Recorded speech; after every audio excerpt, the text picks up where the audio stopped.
বন্ধুরা, আজকের ভিডিওতে আলোচনা করব কেন সামর্থ্য থাকলে কখনোই গ্রামে থাকা উচিত নয়। সামর্থ্য থাকলে কখনোই গ্রামে থাকা উচিত নয়।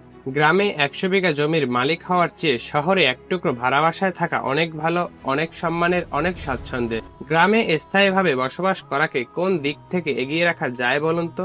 এখানকার বেশিরভাগ মানুষ এতটাই টক্সিক যে তারা তাদের ব্যক্তিগত জীবনের চেয়ে আপনার জীবন নিয়ে বেশি চিন্তিত। এই যেমন ধরুন, আপনার চুল বড় কেন, আপনার মেয়ে অনার্সে পড়লেও তাকে বিয়ে দেন না কেন, আপনার বয়স 25 পেরিয়ে গেলেও আপনার এখনো চাকরি হয় না কেন, আপনার সমবয়সী কেউ বিদেশ গিয়ে লাখ লাখ টাকা কামাচ্ছে আর আপনি এখনো লেখাপড়া করেন কেন, ইত্যাদি বিষয় নিয়ে তাদের মাথায় এতটাই চিন্তা যে লক্ষ্য করলে দেখবেন ততটা চিন্তা হয়তো আপনার পরিবারও করে না। গ্রামের আরেকটি প্রধান বৈশিষ্ট্য হলো ঝগড়া। আপনি এখানে এমন কোনো বাড়ি ঘর খুঁজে পাবেন না যেখানে জায়গা জমি কিংবা টাকা পয়সা নিয়ে বিরোধ নাই। এখানে কাউকে পছন্দ না হলে জায়গায় অজায়গায় তার নামে বদনাম রটানো এটা যেন তাদের নিত্যদিনের একটি স্থায়ী রুটিন।